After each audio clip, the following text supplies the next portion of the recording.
525-ci qəzetdə Fazil Mustafa'nın 60 yaşı münasibəti ilə bir müsahibə alınıb. Geniş bir müsahibədir. Və həmin müsahibədə deyir ki, Fazil Mustafa 60 illik yubileyini həsr eləyir, belə deyək də, yubiley müsahibəsini həsr eləyir Şah İsmail'e və deyir ki, Şah İsmail faşist idi. Bu şəkildə deyir. Bəli, birbaşa dediyi şəkil budur. Şah İsmail faşist. Necə əsaslandırır, nəyə görə deyir? O əsaslandırmır və əsaslandıra da bilməz. Əsaslandıra da bilməz. Niyə əsaslandıra bilməz? Elə mənim bayaqdan demək istədiyim budur. Faşizmin meydana çıxması üçün birinci növbədə kapitalizm yaranmalıdır. Kapitalizm bir formasiya olaraq təşəkkül eləməlidir. Kapitalizm dövründə sənaye inqilabı baş verməlidir.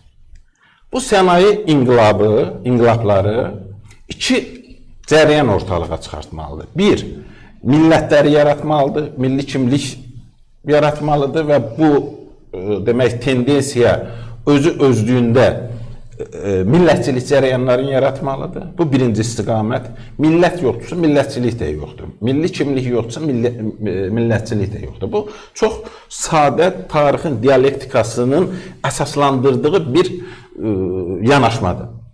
İkincisi, kapitalizm dövründə fəhlə sinifi meydana çıxmalıdır.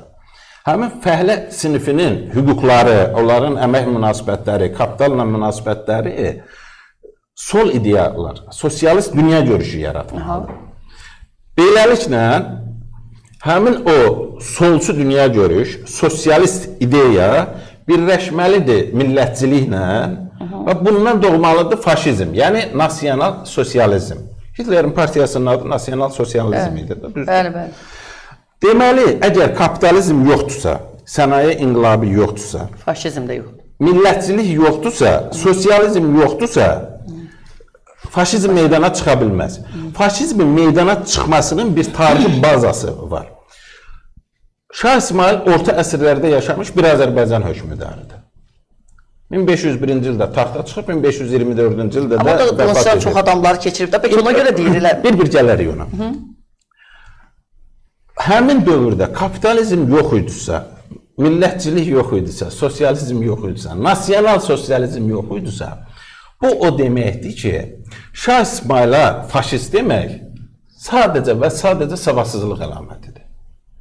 Belə bir insanı mən intellektini qəbul eləyə bilmərəm. Yəni, bu intellektual bir yanaşma deyil, bu intellektual bir baxış deyil, bu elmi bir baxış deyil. Bu nədir? İttiham etməkdir. Hər hansı bir səbəbdən yargılamaqdır, etiketləməkdir. Biz də deyirik ki, mənim o çağrışımın da, sizin təklifin də əsası da bu dayanırdı ki, qardaş, demirsən ki, Şah İsmail faşistdir, gəl bura bu meydan, bu da şeytan. Mən bu argumentləri birbaşa onun özü ilə müzakirə eləyim. Görək, bu, bəlkə tarixdə elə bir şey tapıb ki, Səfəvilər dövründə millətçilik olub, Səfəvilər dövründə Karl Marx yox, başqa bir insan demək, kapital kitabını yazıb, bəlkə orada bir fabrik zavodlar olub, bizim xəbərimiz yoxdur. Yəni, belə yanaşma tarixə ola bilməz.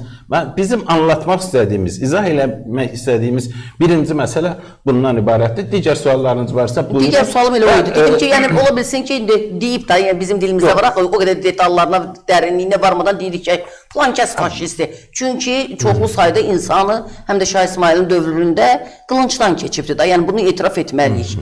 Bəlkə buna əsaslanaraq deyibdir və bugün Şah İsmailə qarşı ithamlardan biri də elə çoxlu sayda odur ki, insanların çoxsunu qılıncdan keçirdi, zorla şiəliyi elədi. Ümumiyyətlə, bugün Səfəvilər dövlətindən danışarkən daha çox o məqamada xüsusi işarə vurulur ki, yəni bunların, Səfəvi dövlətinin bəlkə də bir nömrəli, belə deyək, xüsusiyyəti oydu da, yəni o məzhəbçiliyi meydana çıxartmaq. Bəlkə də bugün Səfəvilikdən danışarkən insanlar ona görə iki yerə bölünür ki, orada o məzhəbçilik məsələsi ortaya çıxıbdır. Buna yanaşmanız necədir?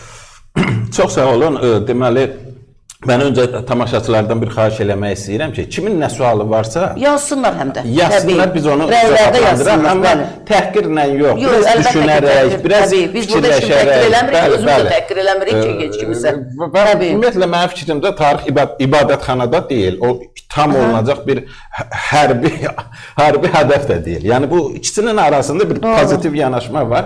Bu pozitiv yanaşmadan çıxış edərək biz istənilən sualı mən cavablandırmağa hazıram öz bildiyim səviyyədə, özümün anlayışlarım çərçivəsində. Birincisi, biz orta əsrlərə müasir terminologiya ilə baxsaq, müasir anlayışlarla baxsaq. Məsələn, orta əsrdə fərq yoxdur ki, bu Səfəvilər olsun, Osmanlı olsun, Moğollar olsun, Avropa dövlətləri olsun.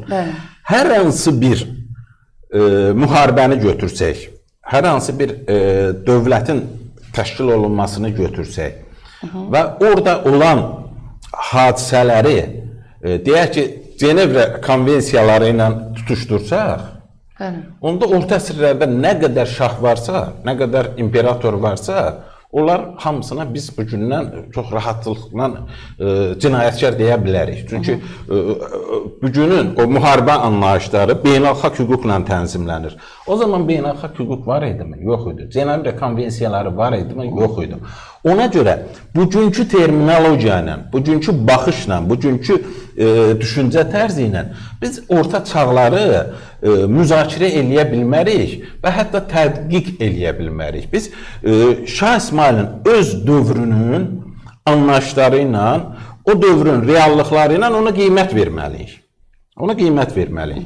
İndi birinci başlayayım ki, Şah İsmail çoxlu insan qılıncdan keçirdi. Şah İsmailin yürüşlərində, Şah İsmailin siyasətində qılınc əsas vasitələrdən biri idi mi? Bəli.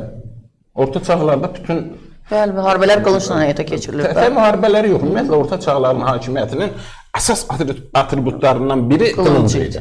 Güc idi. Yəni, bugün o tamam başqa bir şey ola bilər, amma o dövr üçün qılınc idi, at idi, belə deyək, cəllad idi. İkinci bir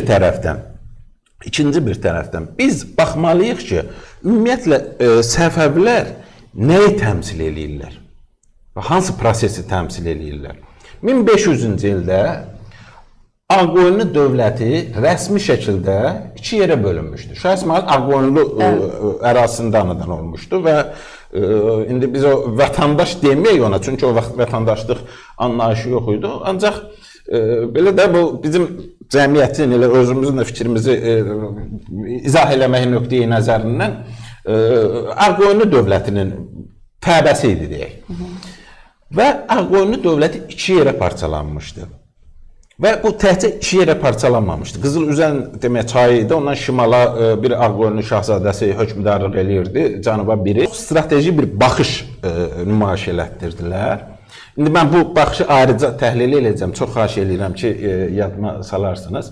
Və dedilər ki, bu cəmiyyət, bu toplum Azərbaycanda məskunlaşmış, Azərbaycanda yaşayan türklər qüdrətli bir imperiya arayışındadır, qüdrətli bir dövlət arayışındadır. Biz bu arayışın önünə düşək və qüdrətli bir mərkəzi dövlət yaradaq. Şah İsmailin gördüyü iş, birinci həmin o arayışa adekvat olaraq qüdrətli mərkəzi hakimiyyət yaratmaq idi. Biz ona görə deyirik ki, Şah İsmail Azərbaycanı birləşdirdi. Çünki dövlət faktiki olaraq Ağqoyunu iki yerə bölünmüşdü, cənuba və şimala. Bu birinci məsələ. İkinci məsələ, Ağqoyunlular dövlət qura bilmişdi, hakimiyyət qura bilmişdi, ancaq sistem qura bilməmişdilər. Və onlar o sistemi qurmaq üçün şiəliyi bir ideologiya olaraq mənimsəmişdilər, daha əvvəldən, Şah İsmaildən əvvəl mənimsəmişdilər. Və bu ideologiya ilə deməli bir vahid toplum qurmaq istəyirdilər. Bu ikinci tərəf. Və üçüncü tərəf, bu mərkəzi dövlət anlayışına qarşı, burada mərkəzi dövlət anlayışı dayanır. Burada da o xırda feodalların, orta xırda feodalların, nisbətən iri feodalların o zaman müxtəlif manevrlər edərək, müxtəlif vassallıq münasibətlərini qəbul edərək qoruduqları bir sistem var, feodal sistemi var, lokal feodal sistemləri var. Bu lokal feodal sistemləri ilə həmin mərkəzi hakimiyyətin anlayışı üst-üstə düşmürdü. Çünki orta əsrlərdə bütün dövlətlər, Səfəvilər olsun, Osmanlılar olsun, Moğollar olsun, Avropadakılar olsun, Asiyadakılar olsun, hamısı mütləqiyyət idi, mütləq monarxiya idi. Biz indi Şah İsmail'da deyəsək ki, sən niyə konstitusiyalı monarxiya qurmamısan? Bu gülməlidir. Biz Şah İsmail'e desək ki, sən niyə mütləqiyyəti təmsil eləyirsən? Bu gülməlidir. Biz Şah İsmail'e desək ki, sən bu feodal evlərini niyə mərkəzi hakimiyyətə tabe etdirirdin, tabe olmayanları da qılıncdan keçirirdin? Bu qeyri-ciddidir. Biz bu yanaşmalarla əvvəldən də dediyimiz kimi orta əsrlərə baxa bilmərik. Çünki orta əsrin anlayışı deyir ki, o toplum Şah İsmail'e deyir ki, mən səni hakimiyyətə gətirirəm, sən mənə qüdrətli bir imperiya qur, sən mənə qüdrətli bir dövlət qur. Ona görə gətirir. Şah İsmail və Səfəvilər təriqət idi də Səfəvilər. Bu işi görməsəydi, onlar bir başqa təriqət və ya başqa bir qüdrətli alət tapacaqdılar. Onun vasitəsilə öz iddialarını reallaşdıracaqdılar. Və burada indi bayaq ki sualıma mən bir də qayıdım, amma yadıma düşmüşkən bir epizodu da deyim ki, Şah İsmail'in ümumiyyətlə yürüşləri və belə deyək də konkret siyasi hakimiyyət iddiası Təbrizdə 1501-ci ildə taxta çıxandan sonra yaranmayıb. 1500-cü ildə Sarıqamış qurultayı keçirilmişdi. Sarıqamış qurultayında Şah İsmail'in artıq hakimiyyəti götürməsi planlaşdırılmışdı və 3 yol müzakirə olunmuşdu, 3 hərbi yol. Biri Osmanlıya yürüşüydü. Bu o dövr üçün aydın məsələdir ki, kiçik bir icmanın bu Osmanlı kimi bir dövlətə qarşı hücuma keçməsi intihar olardı. Bunu eləmədilər və düz eləmədilər. İkincisi, deməli, Ağqoyunlarla müəyyən savaşa girmək və mərkəzi hakimiyyəti götürmək xətti idi.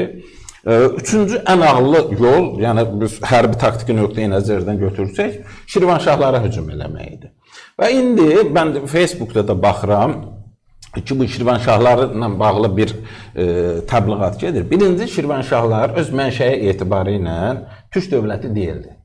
Şirvanşahlar sülaləsi Ərəb canişinlərinin burada müstəqilləşməsinin nəticəsində, xilafətdən müstəqilləşməsinin nəticəsində ortaya çıxmış bir feodal evi idi və ilk Şirvanşah da biri o Ərəb canişin, biri özünü burada şah elan eləmişdi, biri də tamam başqa bir iki qardaş hərəsi bir yerin şahı olmuşdu, Ərəb idilər, mənşəcə Ərəb idilər.